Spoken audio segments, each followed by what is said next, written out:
Kung isa ka sa gaya ko na mahilig sa mga earning apps, nasa tamang video ka. So yun, for today's video guys, ay papakilala ko sa inyo sa mga hindi pa nakakakilala ang bagong pinagkakaguluhan talaga, si Soya Apps. So yun, sa mga wala pang Soya, pwede nyo siyang i-install sa Play Store.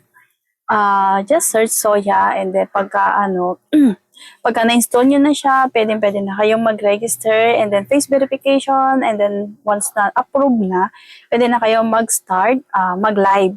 So for the newbie, 7 days, magbibigay si Soya ng 10,000 diamonds for 1 hour live. So yun, ako kasi umabot ako ng 9 days. Hindi ko alam kung bakit. So nag 90,000 agad-agad yung aking diamond. So hindi ko alam, way back last month, ganon. Tapos, sa party live naman, uupo ka for 1 hour.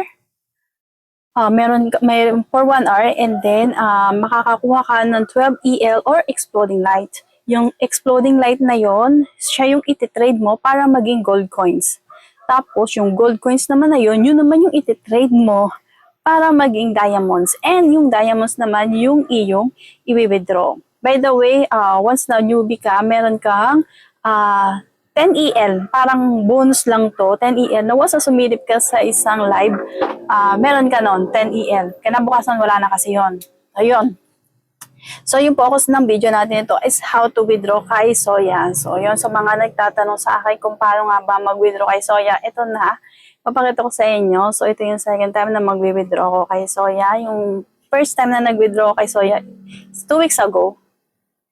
And madali ko lang talaga nakuha yung ating $25, bali yung withdraw ko doon.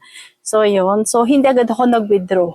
Kina isang lingguhan, kahit na-reach ko na yung 100,000 na kailangan, yung minimum na pwede kang maka-withdraw, hindi ko muna siya withdraw kasi nga hindi pa ako sigurado.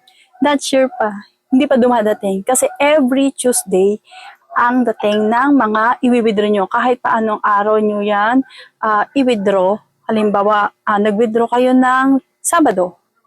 Hindi siya basta darating ng Linggo, Lunes. Tuesday, lahat ng transaction ng pasahod ni Soya is every Tuesday. So, yun yung tatandaan nyo. Every Tuesday siya. So, yan. Pause tayo. Mag-withdraw tayo today. Today is Saturday. So, mag-withdraw tayo para sa darating na Tuesday, darating sa atin yung ating sahod around 6 p.m. So, yun yung date, araw at ang oras ng pasahod ni Soya. So, yan guys, pakita ko sa inyo kung paano mag-withdraw. Okay, punta tayo kay Soya Apps. So, ito yung aking profile. So, makikita nyo yung diamonds ko is 231,430 or equivalent of $23.